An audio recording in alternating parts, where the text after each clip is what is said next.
ดบ่นี่วันนี้ปีใหม่เอามาอวยใส่ให้สุขสันต์ลามาสาวในนี้ให้เป็นแดนสวรรค์มาสาวในนี้ให้เป็นแดนสวรรค์มาขอลากันฉลองวันปีใหม่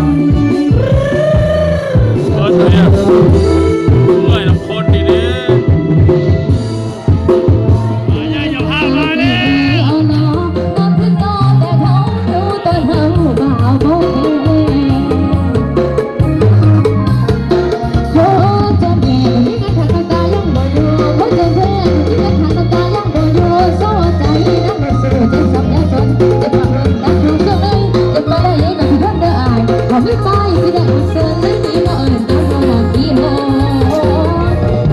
แล้วก็เคยคิดท้าอยู่ว่าว่างานเราก็เค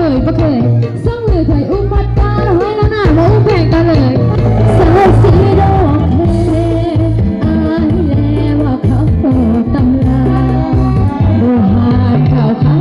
นกันมามีเดือดมีนาดูหานว่าดี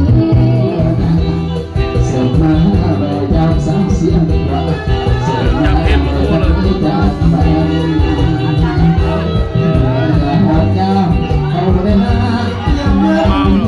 เมาแล้วบ่จักวันไหนไปกับผัวกันเด็กสาวเสียงหัวคุณอยากกวนใส่แล้วก็